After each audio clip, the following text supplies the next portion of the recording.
Welcome to the Tech Egg. Don't get scrambled. Enjoy the video. In Identity V, echoes are a separate resource you use to unlock skills and cosmetic effects. They recharge automatically when not in combat.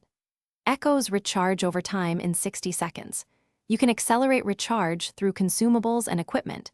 Use runes and tuning forks to reduce recharge by 25%. Staying close to active objectives helps. Standing near a decoding survivor increases recharge rate by 15%. Track your echo count on the HUD and avoid risky plays that force long cooldowns, so you maintain options mid-match. Several in-match mechanics directly change how quickly you regain echo. Learn them to plan rounds. Returning to the ritual chamber instantly refunds 30% echo, so prioritize safe retreats when low. Performing high-risk actions pays off. Successfully rescuing increases echo by 1 unit and can swing late-game options.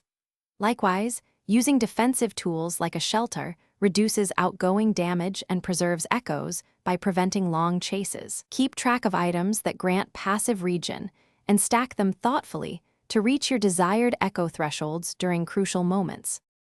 Adopt a recharge-first mindset when possible to ensure echoes are available for pivotal plays.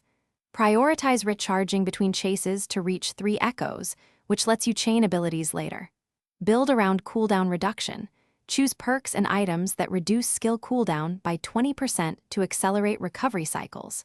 Timing matters. Coordinate with teammates to create 10-second windows for safe recharges by distracting hunters. Finally, avoid unnecessary confrontations when low on echoes, and spend resources like runes only when the tactical payoff justifies. Thanks for watching. Consider subscribing if I helped unscramble your problems.